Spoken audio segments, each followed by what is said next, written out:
Salam semesta, hidup itu jalani saja, ikhlas tanpa batas, bersedekah dengan ikhlas.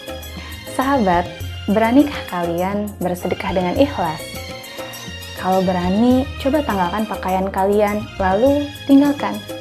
Jika pakaian itu adalah pujian yang membalut nyaman amalmu, jika pakaian itu adalah imbalan makhluk yang membuaimu, dan jika pakaian itu adalah hijab antara dirimu dengan Tuhanmu. Dimana sahabat? Berani? Sayangnya seringkali kita masih senang dipuji, kita masih senang jika mendapat imbalan dari makhluk yang membuat kita semakin percaya diri untuk mengamalkannya, yang membuat kita semakin berbangga dengan apa yang telah kita lakukan, sehingga kita tidak bisa hadir sebagaimana apa adanya diri kita di hadapan Allah. Sahabat, bayangkan jika seseorang dengan pakaian seperti itu kemudian ia berbangga, namun ia melihat orang lain yang di matanya mereka memiliki pakaian yang lebih bagus, mereka mendapat pujian yang lebih. Si A dipuji begini, si Z dipuji begitu. Lalu apa yang kira-kira terjadi? Yang ada, gila pujiannya semakin menjadi-jadi, semakin pakaiannya ditambahi, semakin kedekatan dengan Tuhannya terhalangi. Sahabat, kita harus berani dalam beramal, termasuk dalam bersedekah. Serahkan diri dan harta kepada Allah. Demikian pesan dari Syekh Abdul Qadir Al-Jailani. Kita mungkin merasa senang ketika mendapatkan gaji, senang ketika usaha yang kita lakukan berjalan dengan lancar, senang ketika mendapat pemberian, tapi bila kita belum sadar bahwa rezeki yang kita dapatkan itu tidak hanya untuk dihabiskan oleh diri sendiri saja, maka artinya kita belum ikhlas dalam menerima. Lalu bagaimana kita bisa ikhlas dalam menyalurkan? Bagaimana kita bisa ikhlas dalam bersedekah jika menerimanya saja belum ikhlas?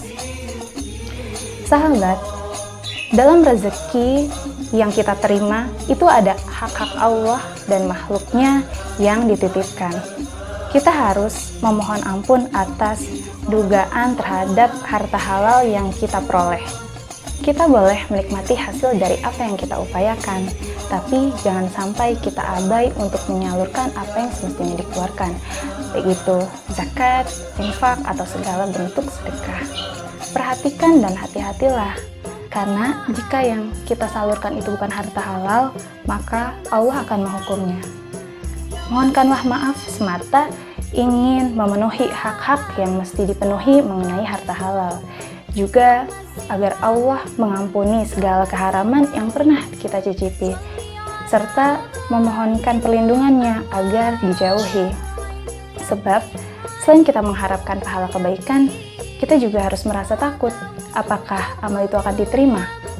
Juga akan ketakutan terhadap pertanyaan-pertanyaan Allah tentang harta yang kita miliki. Dari mana kita mendapatkan, oleh siapa digunakan, dan untuk apa dihabiskan, serta pertanyaan lainnya. Kalau begitu, apakah orang yang beban hartanya sedikit yang menjadi berbahagia, lalu yang banyak beban hartanya ia bersedih? Tapi sahabat, kembali lagi, baik yang beban hartanya banyak ataupun yang tidak, niatkanlah bersedekah untuk memenuhi hak-hak Allah. Jangan sibukkan hati dengan harta yang kita miliki. Niatkanlah bersedekah sebagai rasa syukur kita kepadanya. Bersedekahlah dengan apa yang kita bisa, tidak hanya materi, tapi kebaikan apapun yang berbentuk non-materi. Apa yang kita sedekahkan akan menyelamatkan kita dari api neraka. Semoga dapat menebus kesalahan dan dosa-dosa sebelum tebusan itu sudah tidak berlaku lagi. Wallahu a'lam. Sekian, hidup itu jalani saja. Salam semesta.